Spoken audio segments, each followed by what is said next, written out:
बहुत समय पहले की बात है। लल्लनपुर नाम के एक छोटे से गांव में दो दोस्त रहा करते थे। दोनों बचपन के दोस्त थे और उनके बीच बहुत गहरी दोस्ती थी।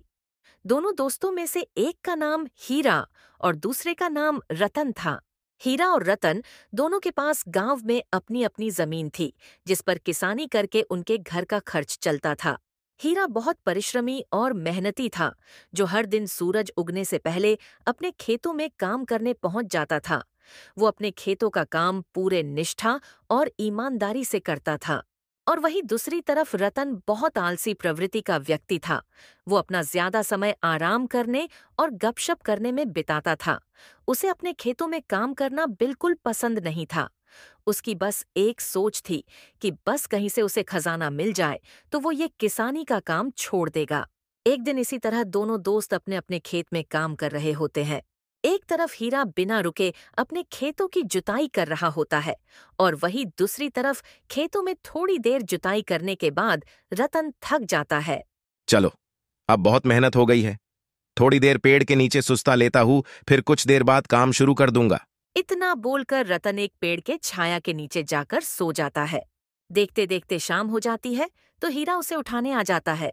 अरे उठो रतन भाई, कितना सोओगे? शाम हो गई है, घर नहीं जाना है क्या? हीरा की आवाज सुनकर रतन उठ जाता है। हाँ बोलो ना हीरा भाई, कोई काम था क्या?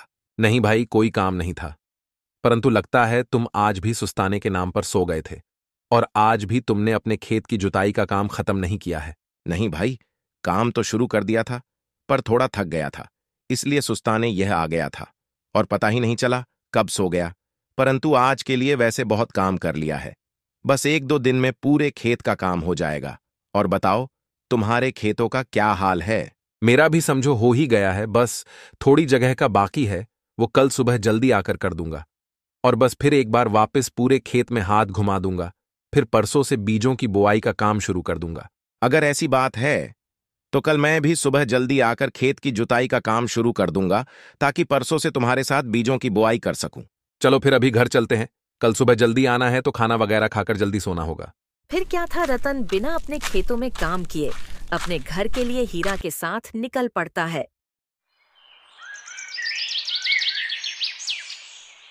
अगली सुबह हीरा जल्दी उठ जाता है और अपने खेत पर जाने से पहले अपनी पत्नी को आवाज लगाने लगता है। सीमा, जरा यहाँ आना तो। हीरा की आवाज सुनकर सीमा वहां आ जाती है। हाँ बोलिए, आपने मुझे बुलाया क्या? हाँ भाग्यवान, मैं खेतों पर जा रहा हूँ और हाँ, आज शायद मुझे थोड़ा ज्यादा समय लग सकता है घर आने में।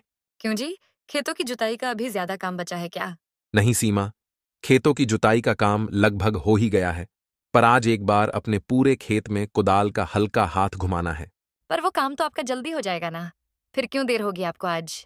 हाँ, वो काम तो जल्दी हो जाएगा, पर मुझे लगता है मुझे आज रतन भाई के साथ मिलकर उनके भी खेत की जुताई का काम करने में उनकी मदद करनी पड़ेगी। क्यों जी, उनका अभी ज्यादा काम बाकी है क्या?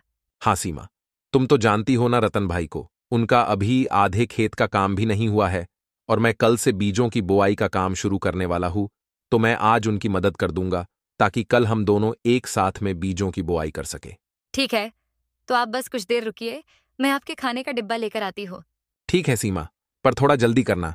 सीमा हीरा के लिए खाने का डिब्बा लेने रसोई घर में चली जाती है और हीरा उसका वहीं इंतजार कर रहा होता है। कुछ देर में सीमा उसके खाने का डिब्बा लेकर आती है।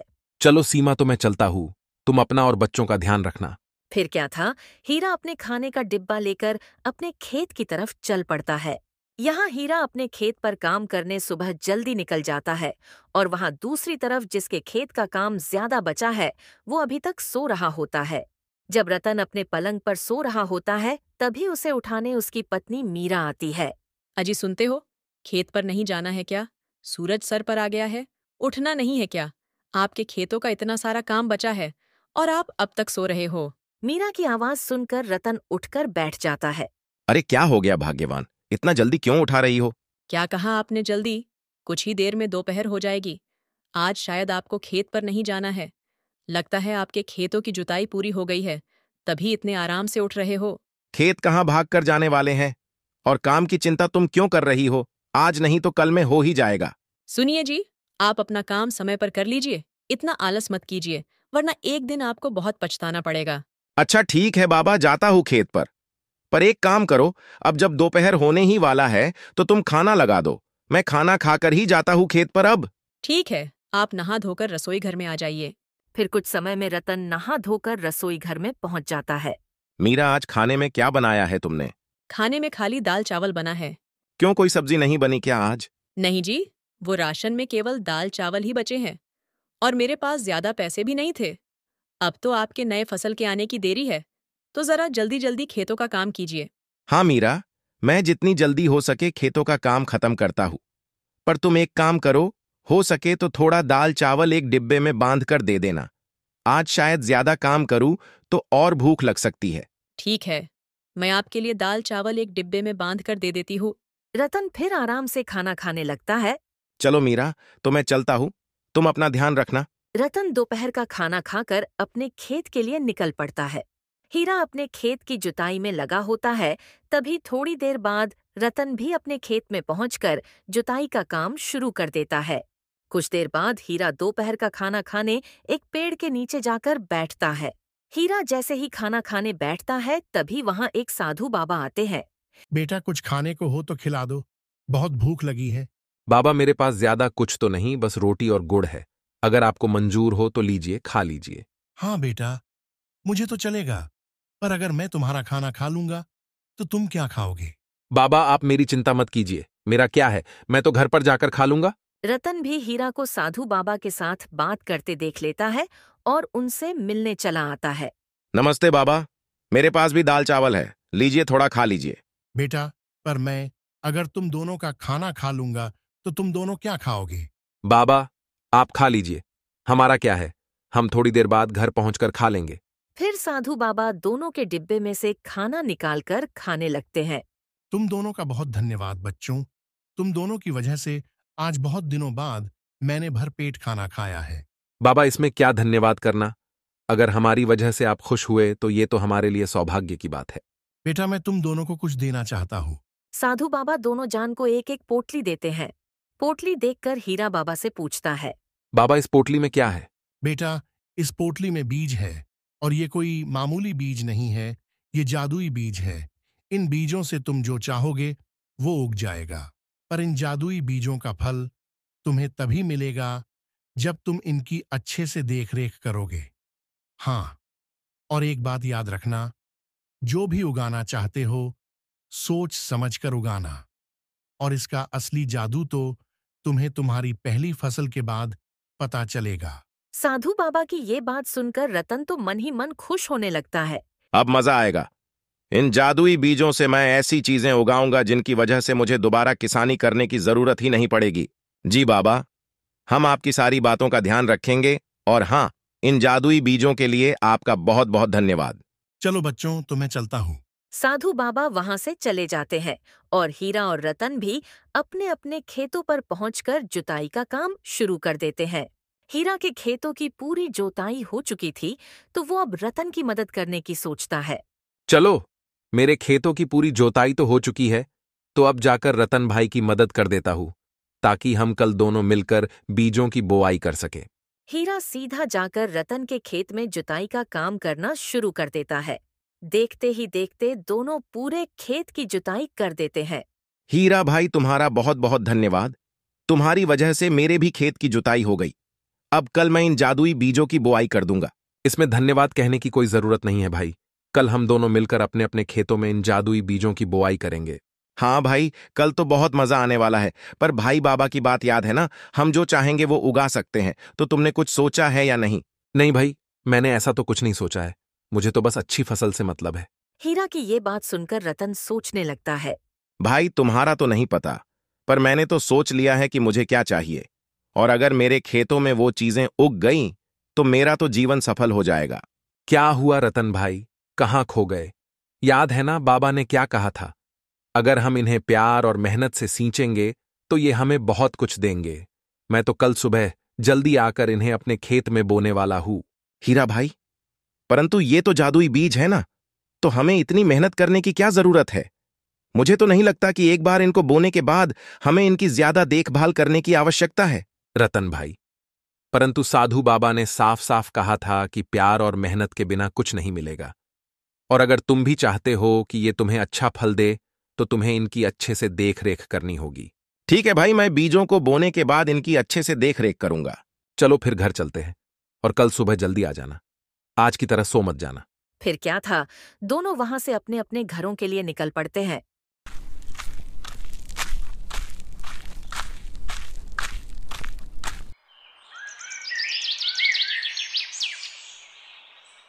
फिर अगली सुबह हीरा के साथ रतन भी खेत पर बिज बोने सुबह जल्दी पहुंच जाता है।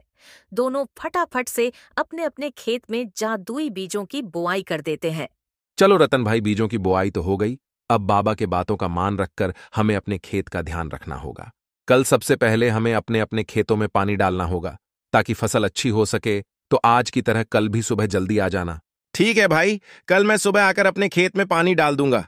फिर क्या था, जादुई बीजों की बुआई के बाद दोनों अपने अपने घर चले जाते हैं। अगली सुबह हीरा आकर अपने पूरे खेत में पानी डालने लगता है, पर रतन अपने घर के बिस्तर पर आराम फरमा रहा होता है। रतन को सोते देख उसकी पत्नी उसे उठाने चली आती है। उठिए जी, आज तो आपको खेत में पानी डालने जाना था ना। मीरा की आवाज सुनकर रतन उठ जाता है। क्या हुआ मीरा, आज क्यों उठा रही हो? अब तो मैंने खेतों में बीजों की बुआई भी कर दी है। आपने बीजों की बुआई तो कर दी है, पर आप आज खेत में पानी डालने जाने वाले थे ना। नहीं मीरा, इस बार मुझे पानी डालने की जरूरत नहीं है, क्योंकि इस बार मैंने और हीरा भाई ने अपने अपने खेतों में जादुई बीजों की बुआई की है। क्या कहा जादुई बीज? मैं कुछ समझी नहीं। फिर क्या था, रतन मीरा को साधु बाबा वाली पूरी कहानी सुना देता है, जिसे सुनकर वो भी चौंक जाती है। ये तो बहुत अद्भुत है कि आप लोगों को जादुई बीज मिले हैं, पर फिर तो आपको बाबा के कहे हिसाब से अपने खेत का और ध्यान रखना होगा। क्या बात कर रही हो मीरा? अगर जादुई बीजों का भी ध्यान रखना पड़ जाए तो किस काम के वो जादुई बीज? रतन की ऐसी बातें सुनकर मीरा उसे किसी भी तरह खेतों में पानी डालने मना लेती है और उसे भी खेत में पानी डालने भेज देती है। मीरा के इतना समझाने के बाद आखिरकार रतन अपने खेत में पानी डालने लगता है। हर रोज हीरा अपने खेत की जांच करने सुबह सुबह पहुंच जाता था और अपने खेत की बहुत अच्छी तरह से देखभाल करता था। और वहीं दूसरी तरफ रतन अपने आलसपन के चक्कर में अपने खेत को देखने तक नहीं जाता था। मीरा रतन को बहुत समझाती थी, पर उसे जादुई बीजों पर इतना भरोसा था कि उसने साधु बाबा के कहीं हर बात को अनदेखा कर दिया था। फिर कुछ दिनों बाद हीरा जब अपने खेत का जायजा लेने पहुंचता है तो देखता है उसका पूरा खेत फसल से भर चुका था। ये देखकर तो वो बहुत खुश हो जाता है। ये फसल तो समय से पहले ही उगाई है। लगता है ये सब जादुई फसल का कमाल है। हीरा फटाफट से पूरे खेत की फसल को काट लेता है। चलो, इस बार जादुई बीजों की वजह से फसल कुछ ज्यादा ही जल्दी हो गई है, तो एक काम करूंगा, कल फिर आकर पूरे खेत की जोताई कर दूंगा ताकि नई फसल की बुआई कर सकूं। पूरे गांव में हीरा की फसल सबसे पहले उग गई थी और जिस वजह से हीरा के खेत में जिस तरह फसल इतनी जल्दी तैयार हो गई थी, उसी तरह ये बात भी पूरे गांव फैल जाती है। फैलते फैलते ये बात रतन को भी पता चल जाती है। रतन को पता चलते ही रतन भी अपना खेत देखने पहुंच जाता है और अपने खेत को देखकर वो चौंक जाता है। ये क्या, मेरे खेत में तो अब तक कुछ भी नहीं आया है। लगता उस साधु बाबा ने मेरे साथ धोखा किया है। इसी बारे में बात करने वो हीरा के घर की तरफ चला जाता है। रतन जब हीरा से मिलने उसके घर की तरफ जा रहा होता है, तभी वो हीरा के खेत के पास से गुजरता है, जो उसके खेत से थोड़ी ही दूरी पर था, और वो हीरा के खेत में लहराते फसल को देखकर चौंक जाता है। सही कह रहे थे गांव वाले, हीरा भाई का खेत तो पूरा हरे हरे फसल से भर चुका है। इसे देखकर तो अब मुझे पक्का यकीन हो गया है कि साधु बाबा ने मुझे जादुई बीज के नाम पर कोई नकली बीज पकड़ा दिए थे। चलो एक बार हीरा भाई से इस बारे में बात करके आता हूँ। रतन फिर वहां से हीरा के घर के तरफ निकल पड़ता है, पर चलते चलते रास्ते में ही उसे हीरा मिल जाता है। रतन देखता है कि हीरा अपने साथ कुदाल लेकर जा रहा है। क्या हुआ हीरा भाई, फसल कटाई का सामान छोड़कर तुम खेत जोताई का सामान लेकर कहाँ जा रहे हो? भाई, मैं तो अपने खेत की फिर से जोताई करने जा रहा हूँ। रतन को इस बारे में नहीं पता था कि हीरा पहले ही अपनी फसल काट कर ले जा चुका है। भाई, पर पहले तुम्हें अपने खेत में उगे फसल को काटना होगा, उसके बाद ही तो तुम अपने खेत की फिर से जोताई कर पाओगे। रतन की ये बात हीरा को कुछ नहीं समझ आती है। क्या कहा रतन भाई? फसल और वो भी मेरे खेत में? हाँ भाई, मैं अभी तुम्हारे खेत के पास से आ रहा हूं, उसमें तो जमकर फसल तैयार हुई है। ऐसे कैसे हो सकता है? मैंने कल ही तो पूरे खेत में उगे फसल को काटा था। तभी तो मैं अगले फसल की तैयारी के चक्कर में खेत की फिर से जुताई करने जा रहा था। रतन पहले से थोड़ा सदमे में था कि हीरा के खेत में फसल उग गई और उसके खेत में अब तक कुछ नहीं हुआ, और अब ऊपर से हीरा की ये बात सुनकर तो रतन और सदमे में चला जाता है। क्या मजाक कर रहे हो भाई? अगर तुमने कल ही अपने खेत की फसल काटी है तो इतने जल्दी कैसे उग जाएगी? कहीं तुम मेरे साथ मजाक तो नहीं कर रहे हो? नहीं भाई, मैं सच कह रहा हूं। मैंने कल ही पूरा खेत साफ कर दिया था। मैंने सोचा जादुई बीजों की वजह से मेरी इस बार की फसल जल्दी तैयार हुई है, तो फिर से खेत की जोताई करके नए बीजों की बुआई कर दूंगा तो अच्छा रहेगा। भाई, पर तुम्हारा खेत पूरा फसल से लहलहा रहा है। अगर तुम्हें मेरी बातें झूठ लग रही हैं तो चलो चलकर देख लो। हीरा और रतन तुरंत हीरा का खेत देखने निकल जाते हैं। खेत पर पहुंचकर हीरा खेत को देखकर अचंभित रह जाता है। ऐसे कैसे हो सकता है? मैंने कल ही तो फसल की कटाई की थी। मुझे लगता है ये सब जादुई बीजों का कमाल है। इन्हें मैं जितने बार काटूंगा ये फिर से उग जाएंगे। बाबा ने कहा था कि एक फसल के उगने के बाद तुम्हें इन बीजों का असली जादू देखने मिलेगा। रतन को हीरा की बातों पर विश्वास नहीं हो रहा था, तो उसने भी एक फसल को निकाल कर देखा। पर उसने जैसे ही वहां से फसल निकाली, वहां फिर से थोड़ी ही देर में एक और फसल आ गई। इस चीज को देखकर दोनों की आंखें खुली की खुली रह गईं। हीरा भाई, ये तो चमत्कार हो गया, पर मेरे साथ बाबा ने धोखा किया है। उन्होंने तुम्हें जादुई बीज दिए हैं और मुझे जादुई बीज बोलकर नकली बीज दे दिए हैं। क्यों भाई, तुम्हारे खेत में कुछ नहीं उगा क्या? नहीं भाई, अब तक तो कुछ भी नहीं हुआ है। खेत जैसे का तैसा है। रतन भाई, याद है बाबा ने कहा था इन बीजों से हम जो चाहे इन बीजों से वही उगेगा। तो मैंने तो फसल के उगने की इच्छा की थी, इसीलिए ये उगे है। वैसे तुमने क्या उगने की इच्छा की थी? भाई, मैंने तो जादुई बीजों से हीरा उगाने की इच्छा की थी, पर अब तक तो कुछ नहीं हुआ है। रतन की ये बात सुनकर हीरा उसे सुनाने लगता है। क्या रतन भाई, तुम किसान हो और तुम्हें ये भी नहीं पता कि हीरा बीजों से नहीं उगता है? तो तुमने क्या सोचकर हीरा उगने की इच्छा की? भाई, पर बाबा ने कहा था ना कि हम जो चाहे उगा सकते हैं। पर याद करो भाई, बाबा ने यह भी कहा था कि कोई भी चीज उगाने की इच्छा करने से पहले सोच समझ कर उगाना। हीरा की ये बात सुनकर रतन को बाबा की बात याद आती है और वो पछताने लगता है। भाई, पर अब मैं क्या करूं? हीरा उगाने की लालच में मैंने सारे जादुई बीज बो दिए हैं और अब मेरे पास कुछ भी नहीं है। शायद मुझे अब फिर से साधारण बीज बोने पड़ेंगे। नहीं भाई, तुम्हें साधारण बीज नहीं बोने पड़ेंगे। मेरे पास कुछ जादुई बीज है, वो मैं तुम्हें दे सकता हूं, पर एक शर्त पर कि तुम अपना आलसपन छोड़कर अपने फसल की अच्छी देखरेख करोगे और इन बीजों से अनाज उगने की इच्छा करोगे, ना कि हीरे। ठीक है भाई, मैं वादा करता हूं कि मैं अपना ये आलसपन छोड़ दूंगा और अब अपनी फसल की बहुत अच्छे से देखरेख करूंगा। तो दोस्तों, इस तरह अपने आलस और लालच के चक्कर में रतन ने अपने हाथ से इतना बड़ा और सुनहरा मौका खो दिया था, परंतु हीरा ने उसके सच्चे दोस्त होने का रिश्ता निभाया और उसकी मदद की। दोस्तों,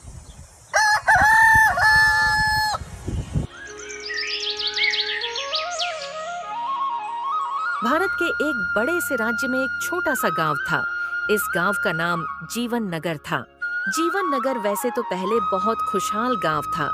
यहाँ चारों तरफ हरियाली और हरे भरे लहलहाते खेत दिखाई देते थे। परंतु कुछ समय से जीवन नगर में बरसात न होने के कारण गांव में सूखे वाले हालात हो गए थे।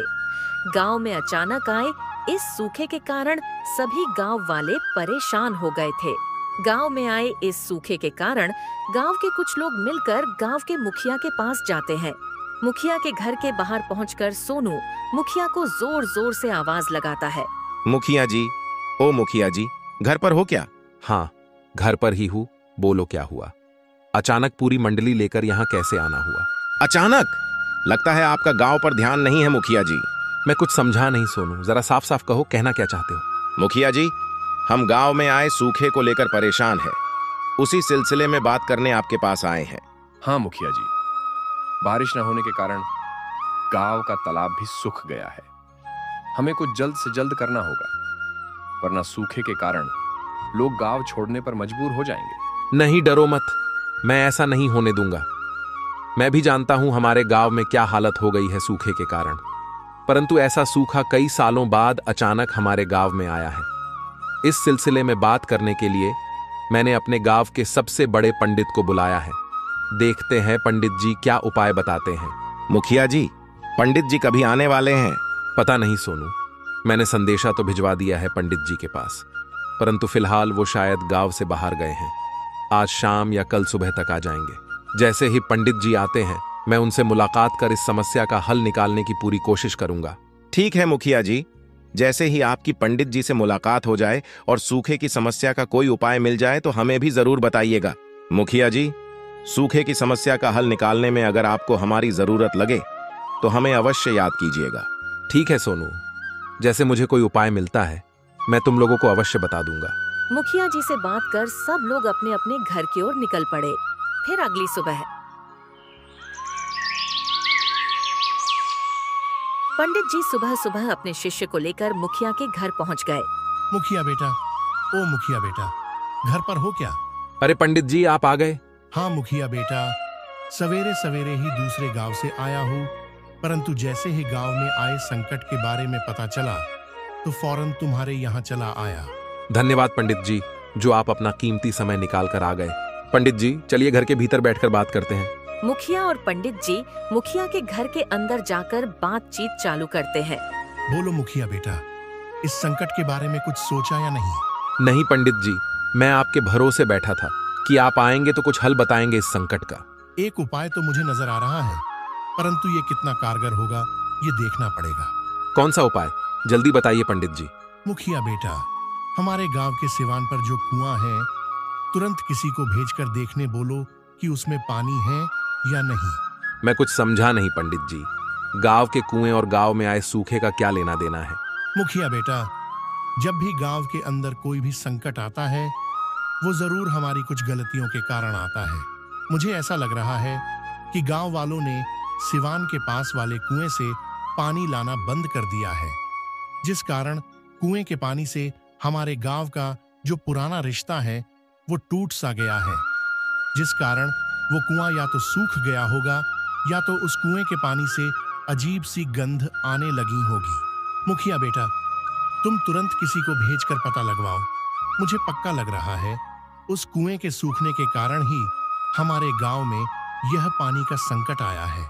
जी पंडित जी, मैं अभी सोनू को भेजकर कुएं का क्या हाल है पता करवाता हूँ। परंतु पंडित जी, एक सवाल था जो आपसे पूछना था। हाँ बेटा, पूछो ना, क्या सवाल है? पंडित जी, आप तो जानते हैं हमारे गांव में कितना बड़ा तालाब है और हर गांव वाले के घर के बाहर ही नल भी लगा हुआ है। अब आप ही बताइए, पानी की इतनी सुविधा घर के पास होगी तो गांव वाले इतनी दूर गांव के सिवान के पास क्यों जाएंगे पानी लाने? बेटा, तुम्हारी बात भी सही है, पर इसका जवाब हमें कुएं के पास जाकर ही पता चलेगा। पंडित जी के कहे मुताबिक सोनू गांव के सिवान के पास वाले कुएं के पास जाता है। जब वो कुएं को देखता है तो वो पूरा सूख चुका होता है। ये क्या? ये कुआं तो पूरा सूख चुका है। मुझे फौरन जाकर मुखिया जी और पंडित जी को ये बात बतानी पड़ेगी। सोनू फौरन मुखिया के घर पहुंच जाता है। अरे सोनू, आ गए तुम? जल्दी जल्दी बताओ, क्या देखा तुमने? गांव के सिवान वाले कुएं में पानी है या नहीं? नहीं मुखिया जी, वो कुआं तो पूरा सूख गया है। देखा मुखिया बेटा, मैं कह रहा था ना, इसी कारण हमारे गांव पर अचानक पानी का ये संकट आया है। हाँ पंडित जी, आपकी बात तो सही निकली, पर अब क्या करें? हमें इस संकट का समाधान जल्द से जल्द करना होगा, वरना गांव के लोग गांव छोड़ पलायन करने पर मजबूर हो जाएंगे। हाँ बेटा, उपाय तो है। हमें उस कुएं के पास हवन कर उस कुएं से जुड़े शक्ति को शांत करना होगा, तभी हमें इस सूखे से आजादी मिलेगी। तो किस बात की देरी है पंडित जी? चलिए जितनी जल्दी हो सके हम वो हवन शुरू कर देते हैं। ठीक है बेटा, मैं हवन से जुड़े सामान को लेकर उस कुएं के पास पहुंचता हूँ। तुम भी कुछ गांव वालों को लेकर कुएं के पास पहुंच जाना। मुखिया जी कुछ गांव वालों को लेकर गांव के सिवान के पास वाले कुएं के पास पहुंच जाते हैं। मुखिया जी, हम तो आ गए, परंतु पंडित जी कहाँ रह गए? अब तक नहीं आए। अरे सोनू, पंडित जी ने कहा था तुम लोग पहुंचो, मैं हवन की सारी सामग्री लेकर आऊंगा। शायद इसी वजह से समय लग रहा होगा। तभी पंडित जी अपने साथ हवन का सामान लेकर वहां आते हैं। आइए पंडित जी, हवन के लिए सारी सामग्री तो मिल गई ना? कुछ कम तो नहीं पड़ रहा है? नहीं मुखिया बेटा, सब सामान मिल गया है। चलो हवन की शुरुआत करते हैं। पंडित जी हवन की शुरुआत करते हैं। सभी गांव वाले पंडित जी के साथ हवन में बैठ जाते हैं। कुछ समय बीत जाता है, हवन चलता रहता है। तभी अचानक से कुएं के अंदर से रोशनी आना शुरू होती है और कुएं के अंदर से परी बाहर आती है। परी को देख सब हैरान रह जाते हैं। बाहर आते ही परी पंडित जी से कहती है, प्रणाम पंडित जी, बोलिए आप यहाँ ये हवन क्यों कर रहे हैं? प्रणाम कुएं की परी। हमारे गांव में अचानक से सूखे का संकट आन पड़ा है और इसी बीच आपका ये कुआं भी सूख गया है। इसलिए हमने सोचा शायद कुएं की शक्ति हम गांव वालों पर गुस्सा हो, इसी वजह से हमारे गांव पर ये संकट आया है। तो उसी शक्ति को शांत करने के लिए हम ये हवन कर रहे हैं। हाँ पंडित जी, आपका सोचना सही है। इन गांव वालों ने मेरे पास से पानी लेना बंद कर दिया है और कुछ समय से कोई भी मेरी देखभाल तक नहीं कर रहा है। धीरे धीरे मेरे अंदर का पानी सड़ने लगा और मेरे अंदर से अजीब सी गंध आने लगी। इस वजह से मैं इन गांव वालों को सबक सिखाना चाहती थी। हमें माफ कर दीजिए, हम लोगों से गलती हो गई है। अब से हम सब गांव वाले आपकी देखभाल करेंगे। हाँ कुएं की परी, हम सबको माफ कर दो। अब हम सब लोग आपकी सफाई करेंगे और आगे इस बात का ध्यान रखेंगे कि आपको कभी इस तरह के हालात से गुजरना न पड़े। ठीक है पंडित जी, इस बार मैं इन गांव वालों को माफ कर देती हूँ। अगर आपने हमें माफ कर दिया है तो अब इस संकट से हम किस तरह से आजादी पाएं? कुछ उपाय बता दीजिए। जी जरूर पंडित जी, इन सब गांव वालों को पहले मेरी सफाई करनी होगी और जब सफाई हो जाए तो सबको एक एक बाल्टी पानी लाकर मेरे अंदर डालना होगा। पानी डालते ही मैं भर जाऊंगी। जैसे मैं भर जाऊं तो सबको फिर एक एक बाल्टी पानी मुझ में से निकालकर अपने सूखे खेतों में और सूखे तालाब में डालना होगा। ऐसा करते ही आपके गांव पर लगा मेरा श्राप खत्म हो जाएगा और आपके गांव पर आई सूखे की समस्या भी खत्म हो जाएगी। धन्यवाद कुएं की परी, आपने हमारी गलतियों के लिए हमें माफ भी कर दिया और हमें इस सूखे की संकट से बचने का उपाय भी बता रही हो। आपका बहुत बहुत धन्यवाद। अचानक मुखिया को वो सवाल याद आता है जो उसने पंडित जी को पूछा था। पंडित जी सुनिए तो जरा। हाँ बोलो मुखिया बेटा। जो सवाल मैंने आपको पूछा था, एक बार कुएं की परी से भी पूछ लूं क्या? हाँ बेटा पूछ लो, ताकि बाद में फिर कोई दिक्कत ना हो जाए। कुएं की परी मुखिया और पंडित के बीच चल रही बातचीत को सुन लेती है। मुखिया, मुझे पता है तुम्हारे अंदर कोई सवाल है जो तुम मुझसे पूछना चाहते हो। जो भी सवाल है पूछ लो। सबसे पहले तो पूरे गांव वालों की तरफ से मैं माफी मांगता हूँ और आपका धन्यवाद भी करता हूँ क्योंकि आपने अपना दिल बढ़ाकर हम सबको माफ कर दिया। मेरा सवाल था कि जैसे आपका ये कुआं गांव से काफी दूर सिवान पर है और इस समय गांव के बीचों बीच एक तालाब है और सभी गांव वालों के घर के बाहर नल लगा हुआ है, तो ये गांव वाले इतनी दूर पानी भरने क्यों आएंगे? देखो मुखिया, मैं जानती हूँ कि तुम लोगों के पास अब पानी की और भी सुविधाएं उपलब्ध हैं। मैं ये नहीं कह रही हूँ कि तुम रोज मेरे पास पानी लेने आओ। मैं ये जानती हूँ कि तुम लोग नई चीज़ों के आने के बाद अपने पुरानी अनमोल चीज़ों की कदर करना छोड़ देते हो। इसलिए मैं बस ये चाहती हूँ कि तुम अपने पुराने चीज़ों की कदर करना सीखो और बस कभी कभी आकर मेरी साफ सफाई कर लेना बस। जी जरूर। कुएं की परी, हम गांव वाले एक नियम बना लेंगे ताकि पारी पारा एक एक जान हर हफ्ते आपकी साफ सफाई करने आया करे। बहुत अच्छे मुखिया, चलो अब मैं चलती हूँ और मैंने जो जो बातें बताई हैं उन सारी बातों का ध्यान रखना। नई चीज़ों के मिलते पुरानी चीज़ों की कदर करना मत छोड़ा करो। ये पुरानी चीज़ें ही उस समय तुम्हारे साथ थे जब तुम्हारे पास ये नई चीज़ों का नामो निशान नहीं था। जी कुएं की परी, हम आपकी हर बात का ध्यान रखेंगे। कुएं की परी फिर से अपने कुएं के भीतर चली जाती है। चलो मुखिया बेटा, सभी को बोलो जल्दी जल्दी यहाँ की साफ सफाई कर दे और अपने अपने घर से एक एक बाल्टी पानी लाकर इसमें डाल दे। पंडित जी के कहते ही गांव वाले अपने अपने घर से एक एक पानी की बाल्टी भरकर लाते हैं और साथ में सफाई का सामान भी लाते हैं। सब गांव वाले मिलकर कुएं के पास की साफ सफाई करते हैं और अपने साथ लाए पानी की बाल्टी से पानी कुएं में डाल देते हैं। कुएं में पानी डालते ही पूरा कुआं पानी से भर जाता है। चलो सब लोग अब एक एक बाल्टी पानी इसमें से लेकर अपने अपने खेतों में डाल दो और सोनू तुम एक काम करो, एक बाल्टी पानी सूखे तालाब में भी डाल देना। ठीक है मुखिया जी। फिर क्या था, सब गांव वालों ने अपने अपने खेतों में एक एक बाल्टी जादुई कुएं का पानी डाल दिया। सोनू ने भी एक बाल्टी पानी सूखे हुए तालाब में डाल दिया। परी के कहे मुताबिक जैसे ही गांव वालों ने अपने अपने खेतों में जादुई कुएं का पानी डाला, वैसे ही वहां बारिश होने लगी और बारिश को देखते ही सभी गांव वाले बारिश में झूम झूम कर नहाने लगे। दोस्तों, इस कहानी से हमें यह सीख मिलती है कि हमें अपने पुरानी से पुरानी चीजों की कदर करनी चाहिए, क्योंकि हमें ये नहीं भूलना चाहिए कि ये वही चीजें हैं जो हमें हमारे काम के समय में मदद करते थे। दोस्तों, इस प्रकार की और शानदार कहानी देखने के लिए अभी हमारे इस चैनल को सब्सक्राइब कर ले।